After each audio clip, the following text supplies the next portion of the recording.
Hello guys!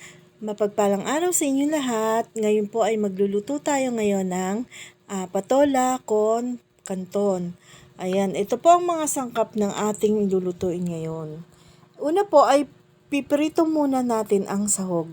At naggisa na po tayo dyan ng bawang at sibuyas pagkaraan natin magprito ng baboy. At nilagyan po natin ng tomato paste dahil wala po tayong kamatis na sariwa. Pero kung may kamatis po tayong sariwa, pwede po natin ilagay yan kahit isang maliit lang po. Ayan, para pang alislansa lang po sa ating panahog na baboy. Ayan, nilagyan po ko po dyan ng asin, paminta at asukal. Ayan. At ginisa na lang po natin ang ating patola. Dahil mabilis lang po ang ating pagluluto. Ayan po, nilagyan na natin ng sabaw ang ating patola.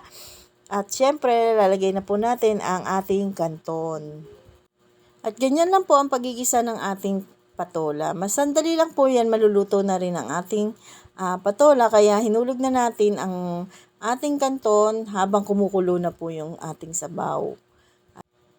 At halu-haluin lang po natin hanggang sa maluto po ang ating kanton at malagay na po lahat do sa ating makot na po nung sabaw yung kanton natin para po maluto. At takpan natin para madali pa pong maluto. Ayan. At tinikpan po natin dyan dahil matabang pa po, nilagyan natin ng konting patis.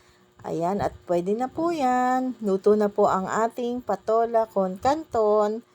Ayan, ready to serve na po. Ayan, at hinangon ko na po. Ayan, tara na po, kain na po tayo. Maraming salamat po sa inyong lahat. At hanggang dito na lang po. Please like, follow, and share. Bye-bye!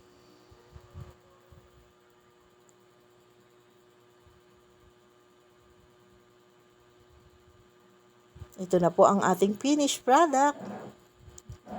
Have a good day. Bye!